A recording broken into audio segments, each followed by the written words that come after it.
So if you're interested in how to make money on YouTube and also how to make money on Google, you're going to want to watch this video as I interview David Ramos, who is an SEO specialist, but also creates content for YouTube. You're going to want to listen in closely as David actually goes through his step-by-step system, how he creates articles for Google. And we discuss, more importantly, or more interestingly, bridging that gap between creating articles and creating videos for YouTube. So I'm just going to leave you now with that interview that I had earlier with David Ramos. Hope you enjoy. So hey David, how are you doing today? Where are you calling in from? Thanks very much for your time. Absolutely. Thanks for having me, Tim. I'm calling in from Ohio in the US. So it's a fairly sunny day for us over here in the Midwest, and happy to be talking to you again. Amazing. So yeah, just for those that don't know you, just tell us a little bit about sort of what you do, what your background is, and what your sort of online business sort of model is right now. Sure, yeah. So my right now is focused on like market research for online creators, and still in the process of finding a really good product market fit for how I want to monetize a newsletter around that topic. So we've been having a lot of cool conversations around that. Leading up to that, for the last 5 years, I've been in SEO.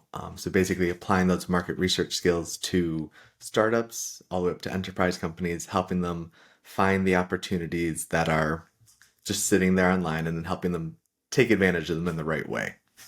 Nice.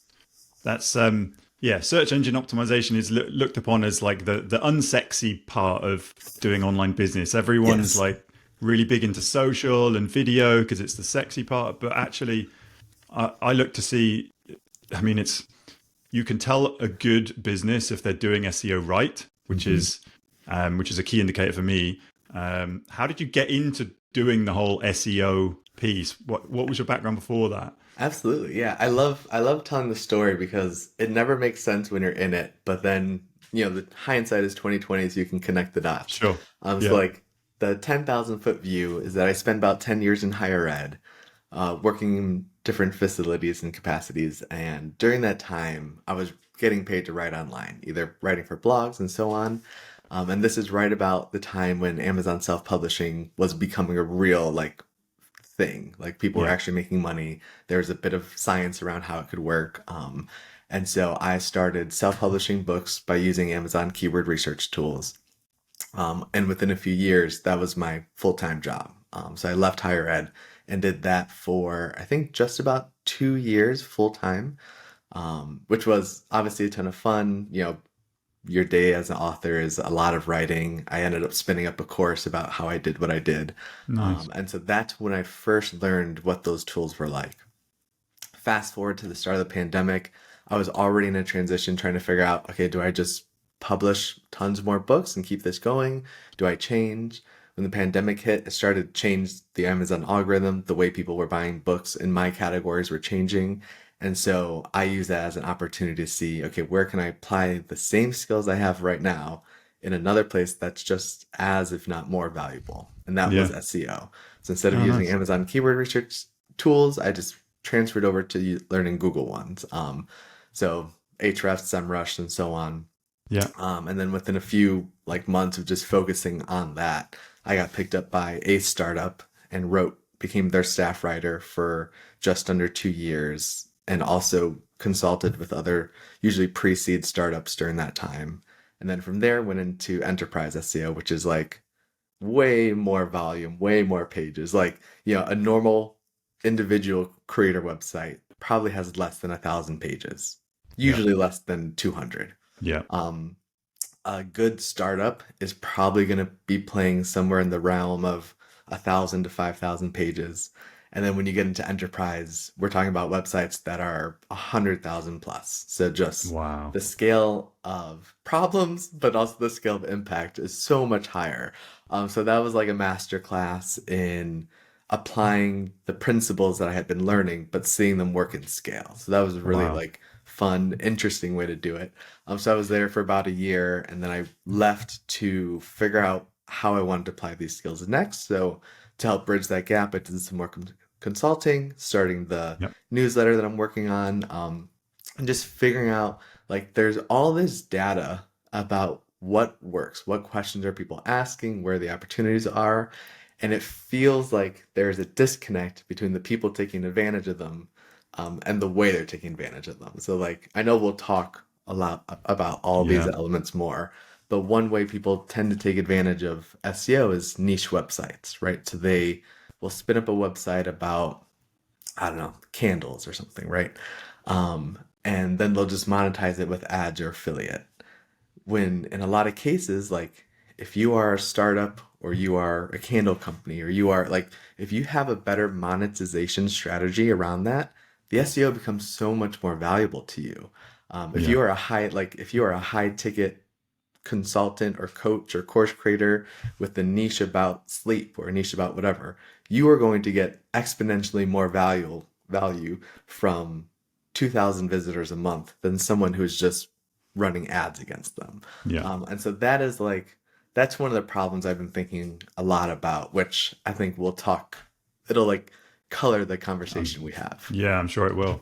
That's yeah, wow. There's a lot to unpack in there. I didn't actually know that you had an Amazon background. Yeah, That's really interesting for me because I have an Amazon background. A little bit different to you. I sold physical products. I had my own that's so cool. line of products that I was selling, private label. But then understanding, hey, it's all about keyword Hmm. research and it's showing up in search. Right. And it's making sure you're creating or crafting a keyword-rich listing and then ranking that listing by showing up in search.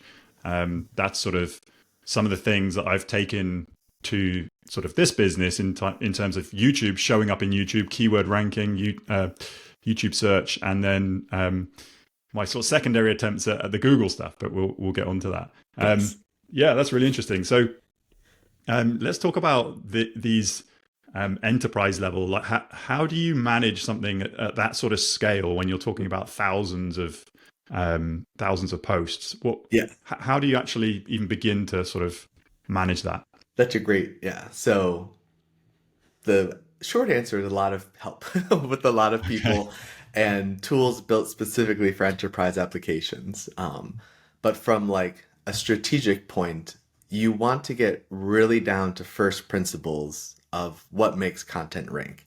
And I think that's one of the things I harp on, whether it's someone trying to rank 40,000 pages or someone trying to start the first blog. Like Yeah. the Yeah. first principles of publishing are like the way I see them. It's, Sure. is this trustworthy? Now, the technical side of that is, are people backlinking it? Does it meet the criteria Google's looking for? And so on. But like, is it trustworthy? That's the first thing. The next thing is it useful? So does it actually answer the question people are going to? Now, again, the backside of that is when you conduct a search or someone conducts a search, comes to your site, if they read your article and then immediately leave and go look at another one or conduct a similar search, that's a signal that yours wasn't as useful as this other one. So Yeah. there's all these mechanisms that can communicate usefulness, but for you, it's, does it answer the question? Yeah. Another one is accessibility. So we think of this in terms of speed, page layout, again, like core vitals and so on. But again, like, is your page easy to consume for a user, whether they are on desktop or mobile? I think if you Sure. have those three pieces, trustworthiness, usefulness, accessibility, you are already ahead of 80% of the internet, right? And then from there, it becomes the optimizations of how are you establishing your authority as someone to speak on this topic? Is your whole website, not just that one article, a trustworthy resource? Um, Yeah. is there traffic sources other than SEO coming to your website, and how are they interacting with your website? And so when I'm looking at a large scale project, I'm looking for ways we can facilitate those first. So the accessibility part, are we making all of our pages easy to use first and foremost? That's 9 times out of 10 for an enterprise website, that is the most difficult issue. Right. For smaller creators, you're usually not using custom solutions. And so that is like taken care of. So if you are using a Kajabi, a Ghost, a WordPress, a Wix, 9 times out of 10, you're already pretty good from a text Yeah. point. The usefulness is, are you actually thinking through the topic and front loading the value that you're offering people? I think, I'm my background in writing, like you want to have fun with it and you want to pull the reader down and make it interesting and then Of hit them with course. something really useful, Yeah. right? But for SEO, a lot of time you want to flip that on its head. You want to say, here's the thing you're looking for, and now here's all the elements that make it interesting, that expound on it, and so on. So that's like another easy win for people. Just front load the value.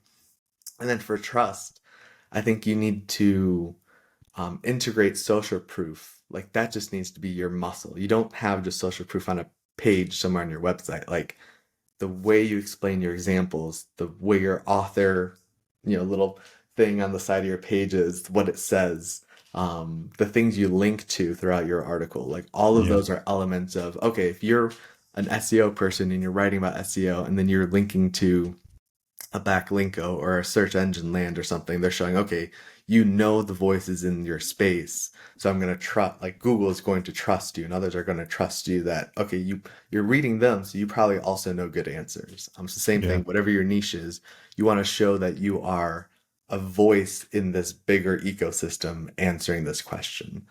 So that was a bit of a long-winded way to No, that's say cool. the first principles are what matter.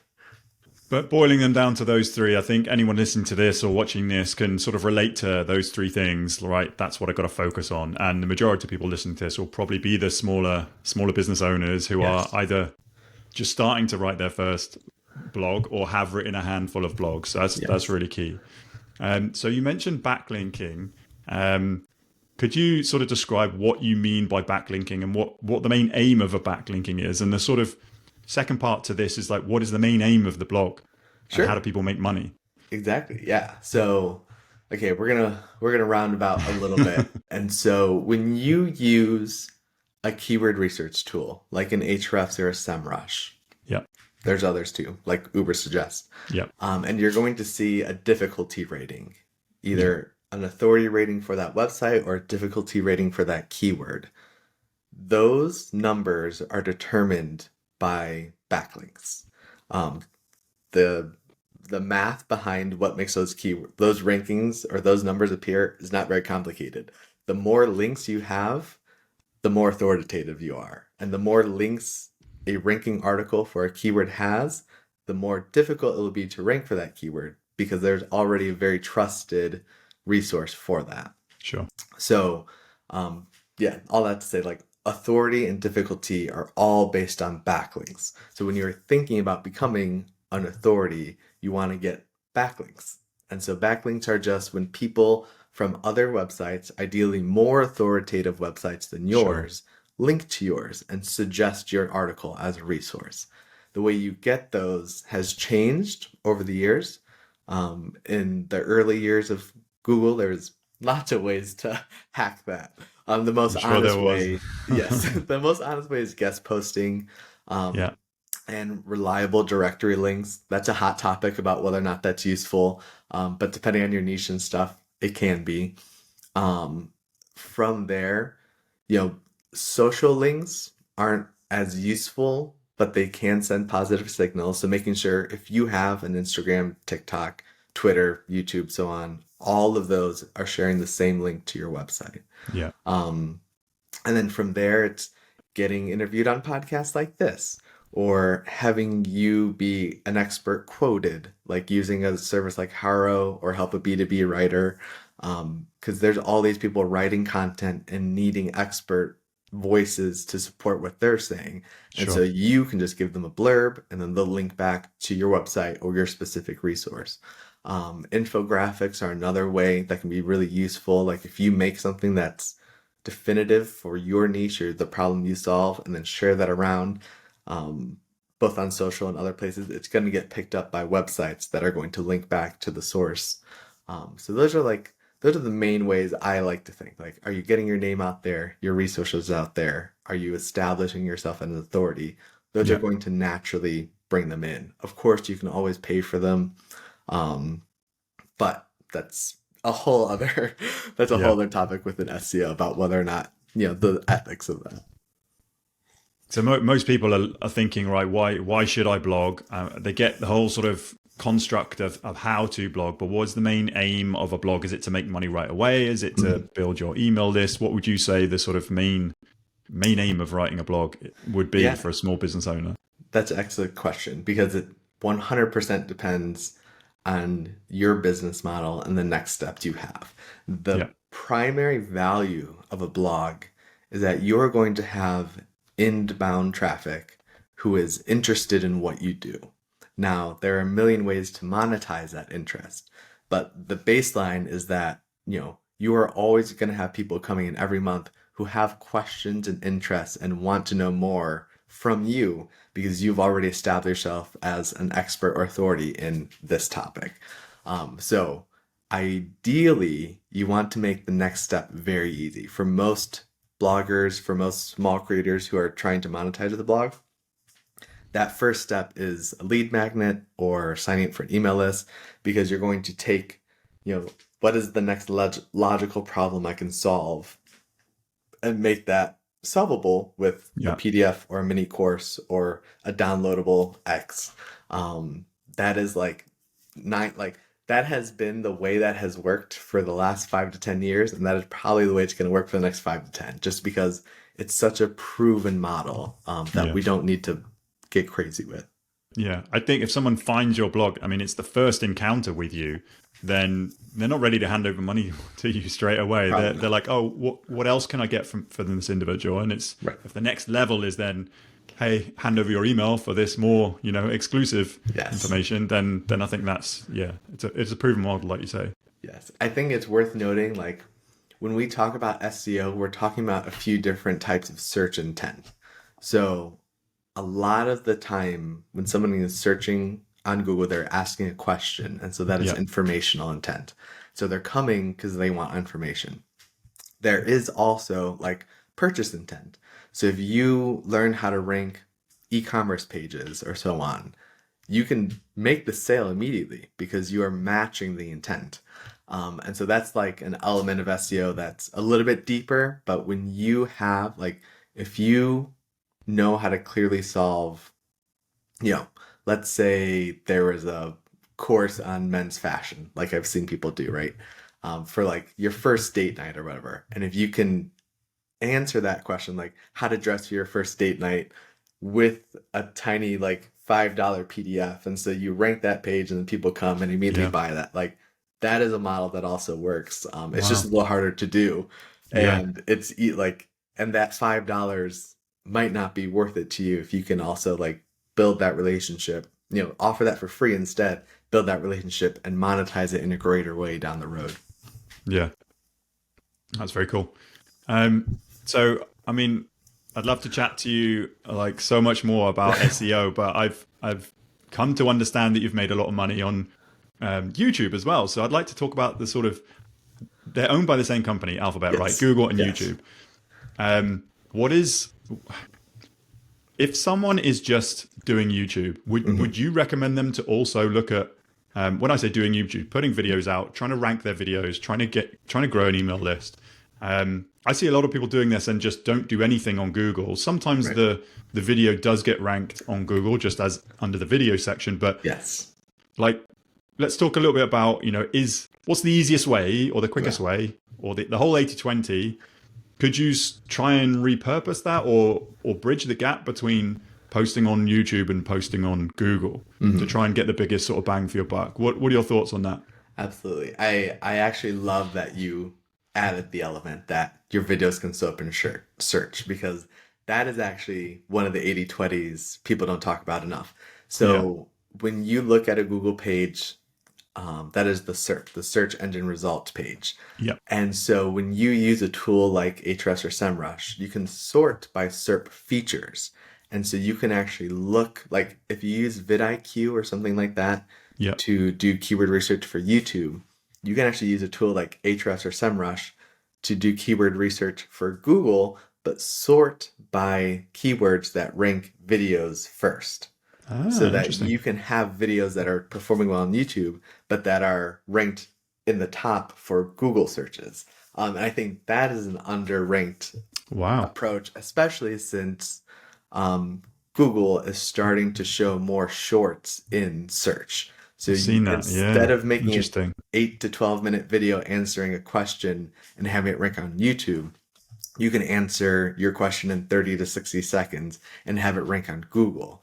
And even if Yeah. that traffic is less, the high intent is there. And like what that can turn into is just, there just seems like so much potential. And so few people are doing it because so much of the short algorithm and the Google, like the YouTube side of Google, is very entertainment based still. Because they haven't made the, like, people haven't seen the value of how to information in short form yet. But I think as people figure out, oh, I want to learn about tying a tie, right? The top ranked video for that for a very long time is like a 4 minute tutorial. Yeah. If Doesn't you can need do to. that in 30 seconds, Yeah. like you have not only answered that question better than the top ranking video, but now you're going to be shown in Google as a result for that. And so you're going to win in two places at once. So Yeah. that's like my number one thing is if you really want to do both, then find what find the videos that have the SERP feature that you're going to rank for in Google automatically.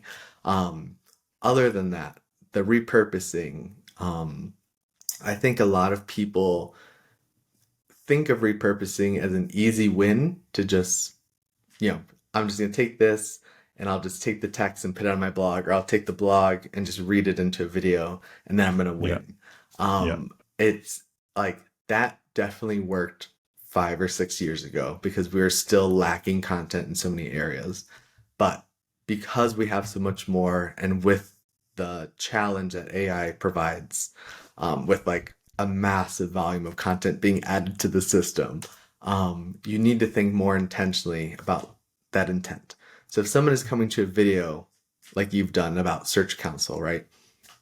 Your video tutorial is walking them through um, how to use that tool and whether or not we understand that we're asking this question. I saw a YouTuber like talk through this before.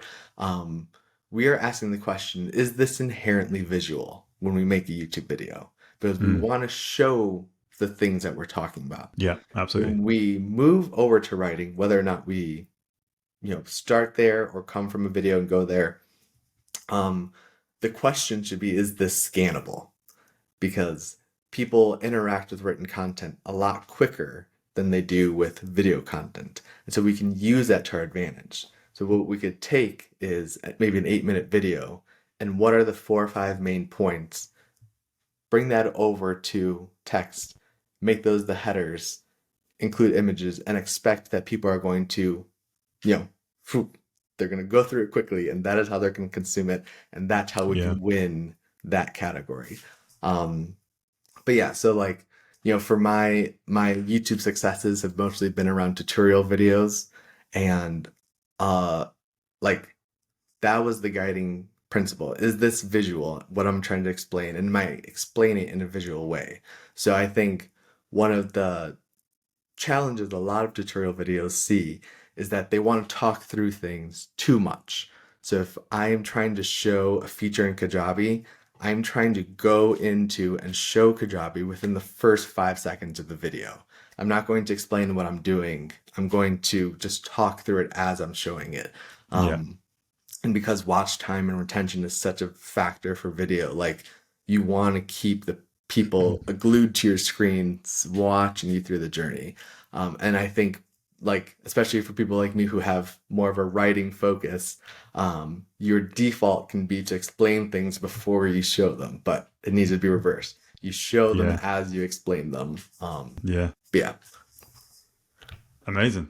So yeah, you're saying that like repurposing works to an extent and may have been the strategy a few years ago, but you're saying more and more now it's bespoke content. So if you're going to be doing a YouTube short, like create a YouTube short just for YouTube short rather than cutting up the long form.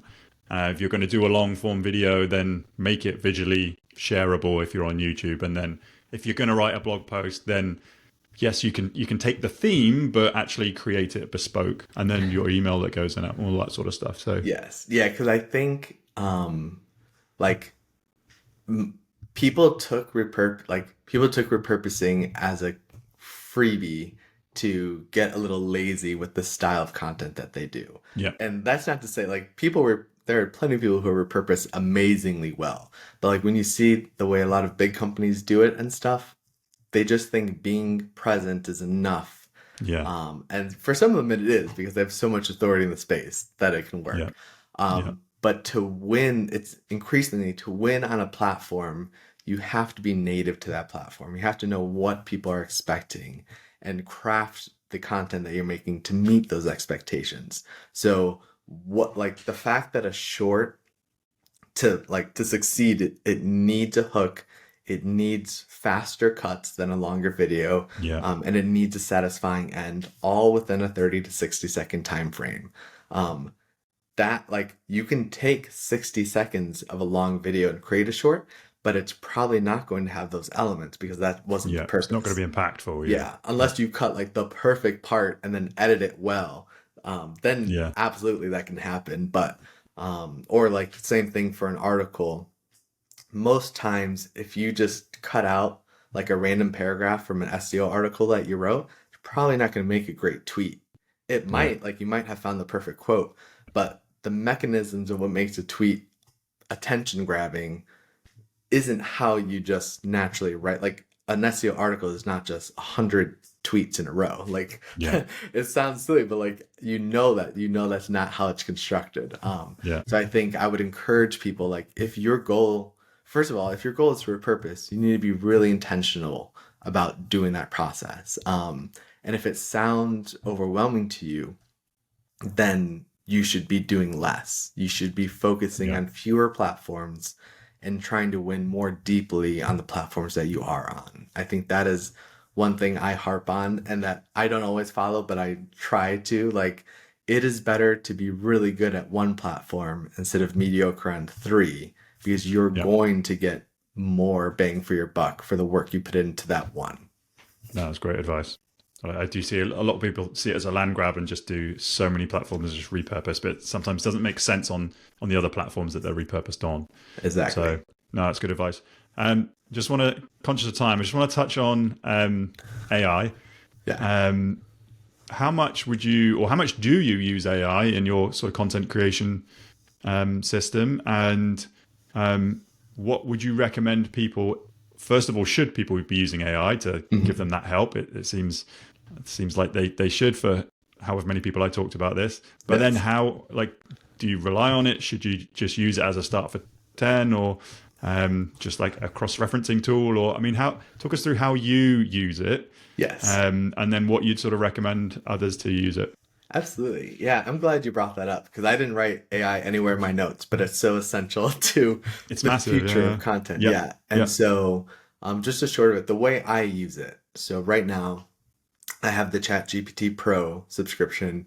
And so I will use that for ideation. Let me back up. So when I'm writing an article, let me walk you through Yeah, that that'd be process good. and you'll see where AI fits into that.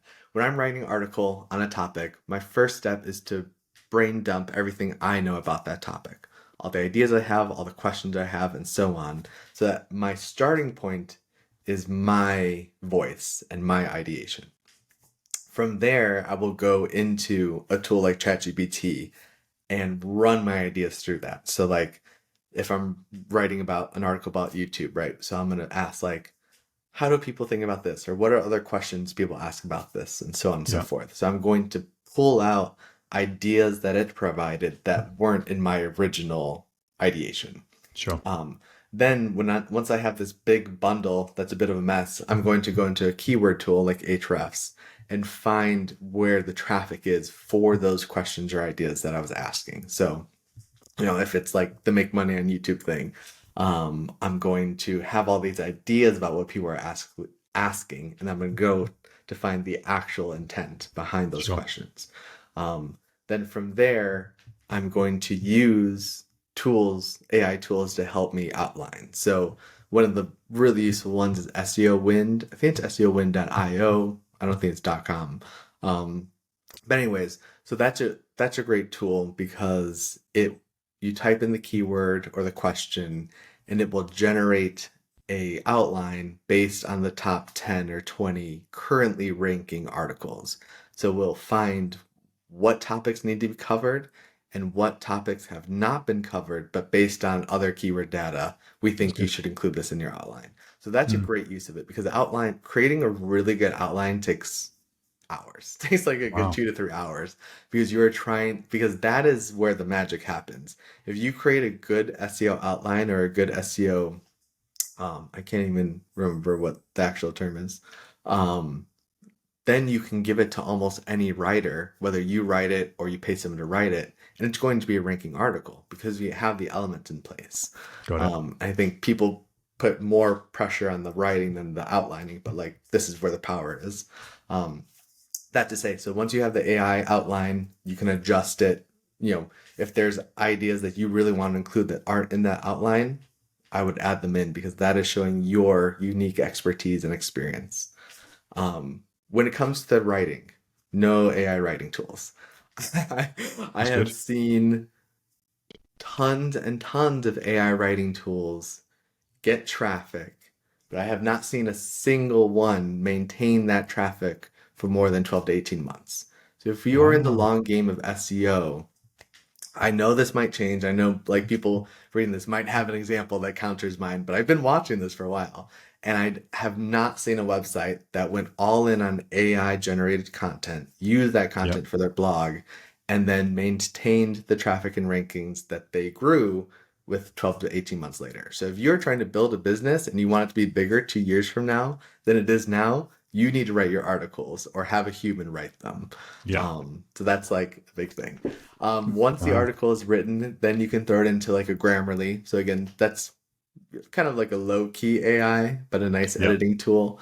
Yep. Um, and the whole point of that is to get it to be a nice readability score. Make sure it's, um, you know, grammar. Whether or not grammar is a ranking factor is like another hot topic, but basically make sure your writing sounds good and makes you sound as authoritative as you are. It's not just Um, stuffed with loads of keywords. Like humans can yes, read it yes, quite yeah. fluently. Yeah. Yeah. Exactly. And so some people will add on next like a surfer SEO or another Okay. optimization AI tool. I tend not to, just because if you are doing that front work of ideation, keyword research, using an outlining tool, those tools like Surfer and other optimizations are just going to be overkill. They're just going to suffocate your ideas with too many keywords or too many adjustments, and it's going to lose that naturalness.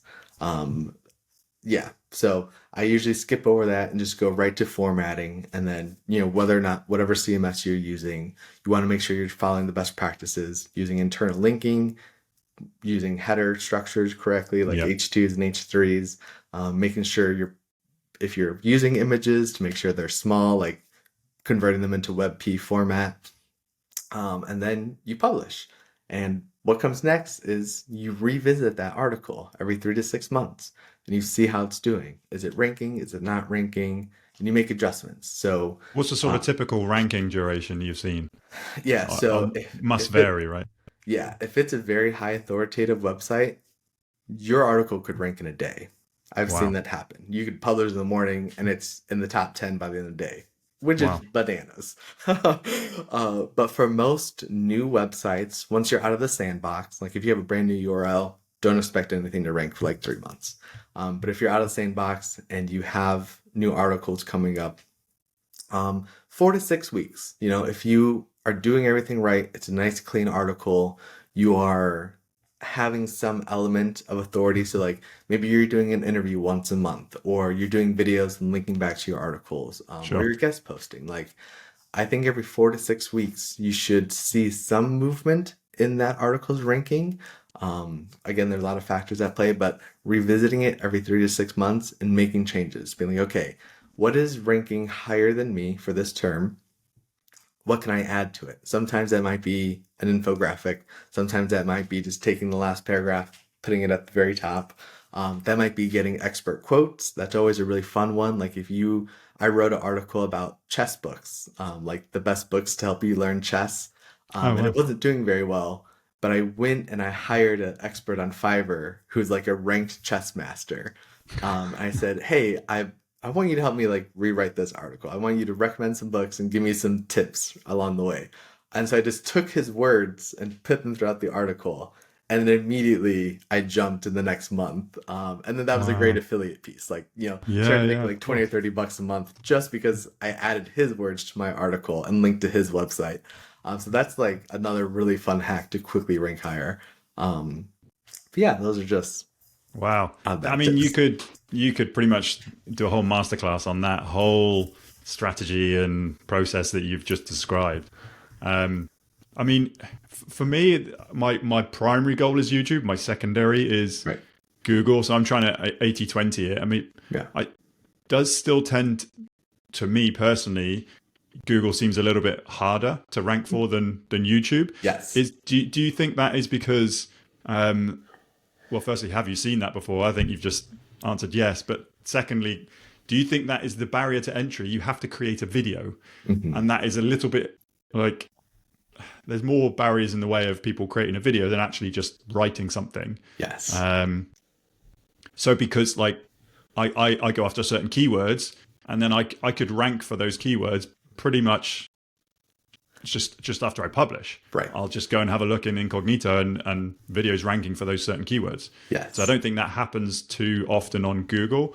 Let's talk about like bridging the gap. First of all, is it right that I think Google's a little bit more challenging than YouTube at the moment? And what would you say to someone on YouTube that wants to actually work on Google as well? Would you say do it 80/20? Would you say follow that whole process that you just described, or would you say follow these main principles? Like, what advice would you give? Yeah. Thank you. Yeah, that was great. First of all, yes. There are a few reasons I think that YouTube is an easier search engine to rank on than Google right now. I still think, like you said, the barrier to entry is higher. Um, and the volume of content is still lower on YouTube. That like we're talking about Wow. billions of videos, and that Yeah. is still lower than what's on Google. And Yeah. so you have an advantage. Another advantage that or YouTube has over Google is the freshness. So, you know, we see on Google people will write, best laptops in 2023. More often than not, that is an article that was written 5 years ago, and every year they're Just just updated. tweaking it, changing the title, yeah, and so forth. That doesn't really fly on YouTube. People are a lot more discerning about what it is, and so that freshness, like if you were covering, I have this theory. I haven't found a YouTube channel that's doing it yet, but I have a theory. Like if you can find 50 keywords that you want to target that have a freshness element to them, you can literally make the same 50 videos every year, just adding whatever like context there is for that year, and you never have to do keyword research again because freshness is such an element. Yeah. I want to see someone do that because I feel like it would work really well. uh, but yeah, if you were doing the 80/20, so I have a few thoughts on like what the 80/20 looks like depending on. So YouTube, you're probably going to see faster results from a YouTube SEO strategy than you are a Google one, just because of the like what we talked about, the lack of content, the freshness, and so on. Yeah. Yeah. I think another way that might be worthwhile for people who are looking to get 80/20 out of YouTube is to experiment more with shorts. I still think it's so early in short form in terms of searchability and having people build the muscle to know I can just go to a short to get my question answered. Yeah. I Yeah. think every channel that is trying to grow should be experimenting with at least maybe a short a week, learning that format, and then using that as a lever to pull people into their long form videos. Yeah.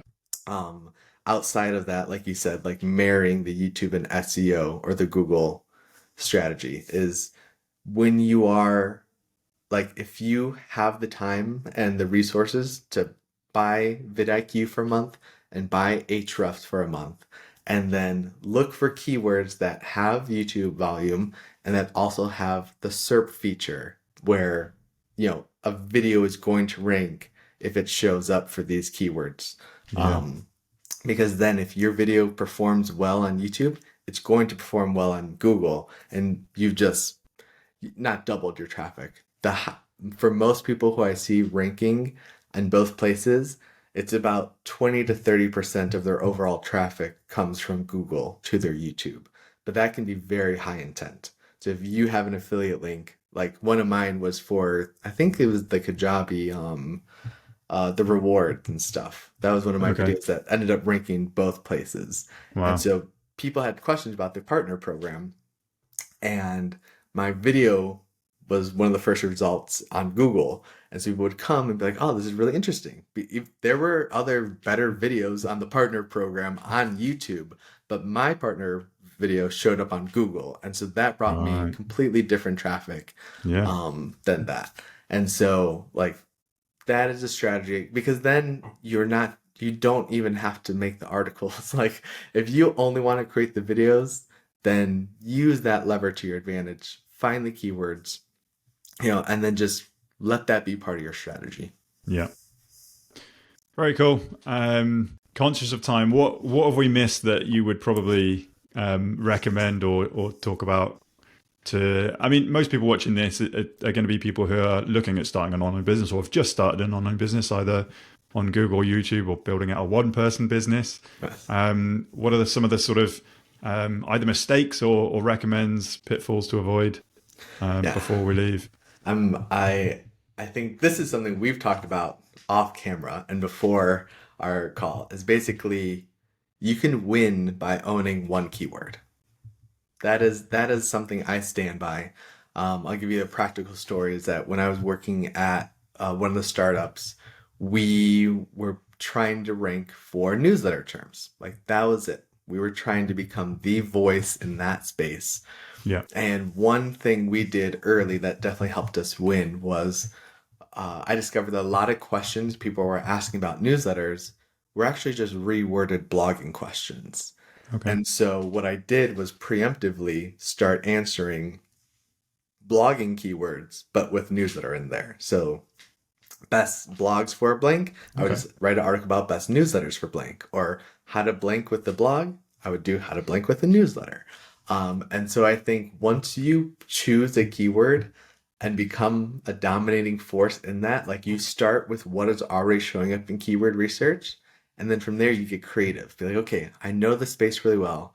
I know like the overlap of what this keyword means. Like, how can I get creative with preemptively answering questions about that? Yeah. I think on the backside, the mistake that people make is they see how big companies win with SEO, like a Forbes or a HubSpot or whatever, right?